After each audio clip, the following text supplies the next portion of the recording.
Hey everybody, I get asked all the time by religious people why I became an atheist. It's always something stupid, like, did something bad happen to you, or are you just mad at God, and it's, silly, from my perspective, having somebody ask me that, because the thing that actually got me started down the path of, looking to find out, what was actually true or not, was when I started realizing that the people that I looked up to as authority figures, preachers, people like that, weren't actually being as honest or forthcoming with information as they should have been. So I grew up, with a lot of other people, taking a lot of things for granted. That the Bible was true. Jesus walked on water. That the Gospels were written by actual eyewitnesses. All this stuff. And I had been ordained into the Baptist Church by this time, and I was, studying to become a missionary, and I was going over all the arguments against all the other religions, so I could speak to these people. I wanted to be able to talk to Muslims, or Hindus, anybody, and be able to tell them what was wrong with their religion and why Christianity was right. And so I needed the actual evidence that, for, Jesus and all this, to be able to show it when I confronted these people. And when I went looking for this actual evidence, it didn't exist. And so I started realizing that people really, people who should have known, high-end, ministers and things like that, actually knew that this stuff didn't exist, but they would get in the pulpit and say, there's all kinds of evidence for Jesus, and we know the Gospels were written by eyewitnesses, when they, in fact, knew otherwise. And they were just actually lying to us. And they think it's for the good, so it's okay. It's kind of a lying for Jesus type thing. But this is actually the thing that really got me doubting the most. So I'm going to go over a clip here in the movie Religulous, which Religulous is an okay movie. Excuse me. It's entertaining enough, but I disagree with a lot of Bill's arguments and stuff like that. I don't think he was quite factual with a lot of things he said. But there's one scene in the movie that I think is just fantastic, and it tells a big story, and a lot of people, overlooked it. And so let's go to this scene. This is with Francis Collins, the scientist. So, Dr. Collins, you are a brilliant, brilliant scientist, the head of the Human Genome Project. Now, here's what's so puzzling, is that you are the one scientist, the one famous scientist anyway, who's also religious.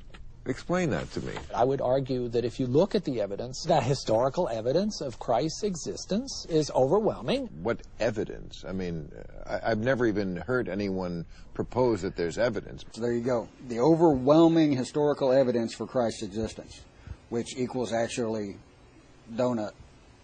And this guy knows this, but he's going to say that anyway. And I can't fathom why people would do that.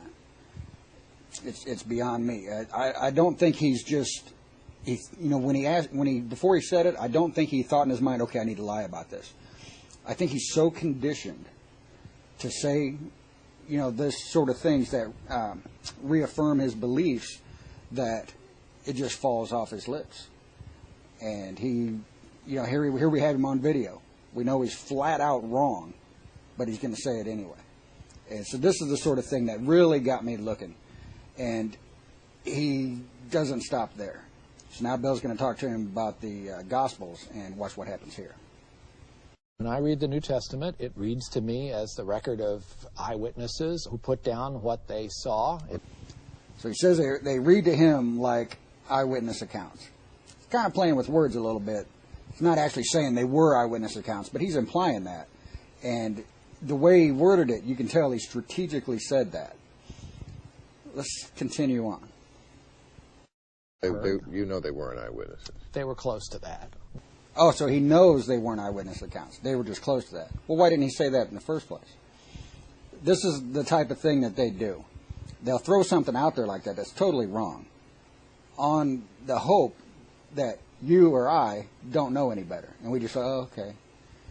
No, well, here he is talking to somebody who obviously knew better. And as soon as he was confronted with it, he backed off and said, oh, well, they were close to that.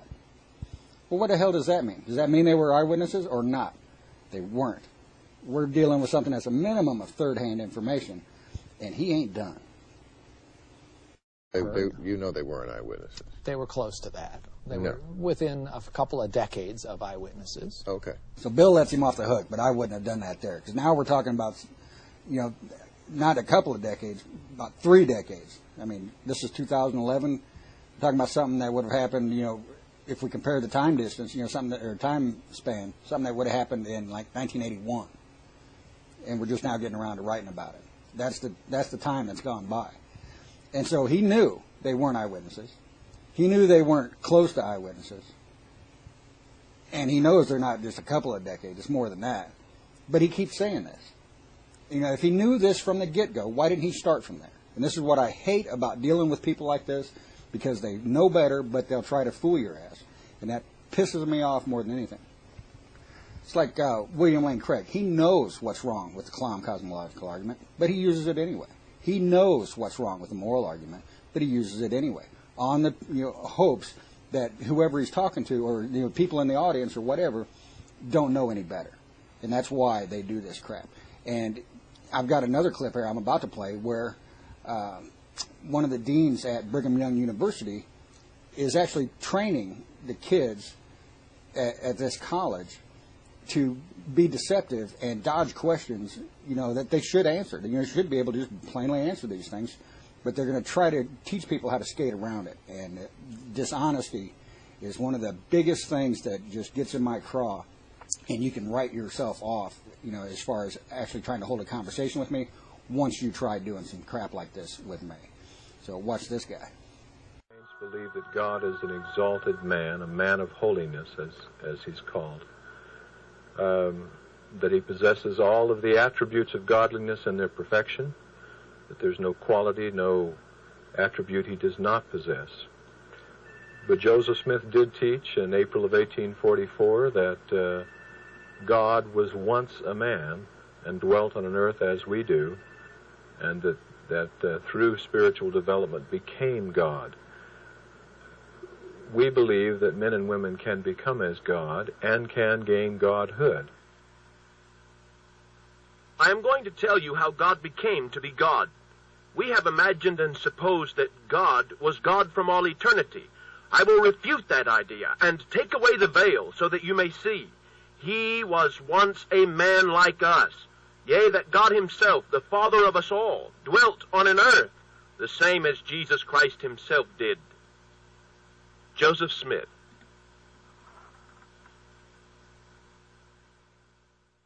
So there you go, pretty straightforward. That's his beliefs. That's what Joseph Smith taught. Now let's see what he says when he's in a classroom with kids. Whenever a person asks me an antagonistic question, I never answer that question, but rather I answer the question they should have asked. That's why I group this under answer the right question. For example, and this will lead into the next principle in just a second. For example, if a person out of the blue that I don't know from Adam walks up to me and says, "So you're a Latter-day Saint?" Uh-huh. Tell me, you folks believe that man can become like God, huh?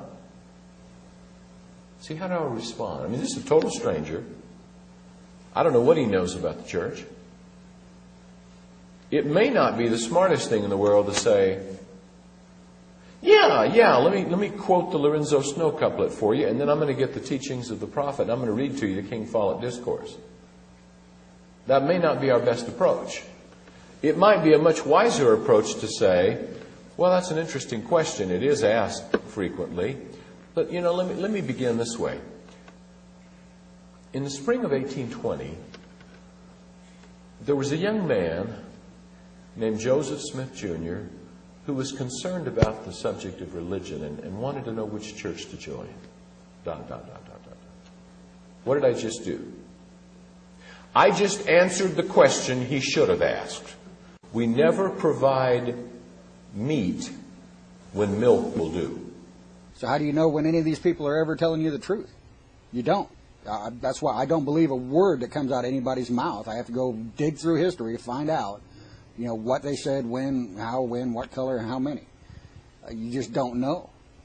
Muslims aren't off the hook either. Here we have a religion that's told to lie to people, and then how are we supposed to believe what they say about when it's okay to lie and when it's not? We don't know if they're lying now.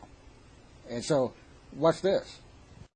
أخويا وحبيبي، عايزين نتوب إلى الله، وعايزين ناخد بإيدين الناس اللي لسه ما تابوش ونشفق عليهم. بالله عليك أبوس إيدك، مش عايزين غلظة على الناس ديت. الناس ديت مرضى تعبانين مذنبين، لازم نشفق عليهم، لازم نخاف عليهم، لازم نكون كالأطباء اللي بيخاف أو الطبيب اللي خايف على مريضه. لازم تخاف عليه وتكون مشفق جدا عليه، وتحاول بقدر الإمكان تشوف أي طريقة ولو جديدة مبتكرة إزاي إن أنت تكون سبب في توبة إنسان. هقول لك على قصة حلوة قوي، بس بعد ما تصلي على النبي صلى الله عليه وسلم. كان في واحد مسلم بجوار واحد يهودي، فالمسلم كان يرى من اليهودي ده يعني شيء من الطيبة ولو كانت بسيطة، فكان نفسه بأي طريقة ان هو يبتكر طريقة يخليه يسلم بيها. فراح كلمه وقال له يا فلان، يعني أليس لك حاجة في الإسلام؟ أنت ما نفسكش تسلم؟ قال والله ما يمنعني من الإسلام إلا أني أحب شرب الخمر. أنا فعلا نفسي أسلم من زمان، بس أنا الحاجة الوحيدة اللي منعاني إن أنا مدمن خمر. فالمسلم ابتكر له طريقة، قال له خلاص أسلم واشرب الخمر براحتك. طبعا المسلم مش قصده كده طبعا، فقال له أسلم واشرب الخمر. قال له خلاص ماشي. فاليهودي قال أشهد أن لا إله إلا الله وأن محمدا رسول الله صلى الله عليه وسلم.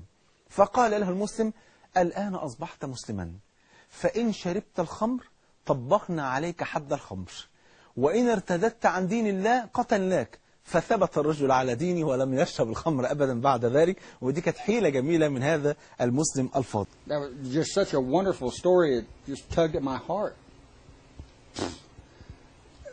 Who knows if that story is even true, which I highly doubt it is. I mean, they will make shit up and just spew it out there. I've sat in the pews and listened to preachers just make shit up or spread, stupid stories like the well to hell bullshit, as if it was true. And I don't know if they understand that this is the sort of thing, that probably one of the biggest things that will turn people away from you believing what they say is when you lie to people and you get caught in it. Don't do it. I mean, this was the thing that started me on the path of looking for the information. If I would have never looked for the information, I'd probably still be in church today. But I realized somebody was lying to me, and I needed to go look for some information, and I found what I hoped I wouldn't. But that doesn't change the fact that I found it. And so I'm no longer a religious person. I don't believe any of that stuff because I realized, the stuff I was told about it wasn't necessarily the case. And so it's just one of the things where I think they're shooting themselves in the foot and they don't realize it.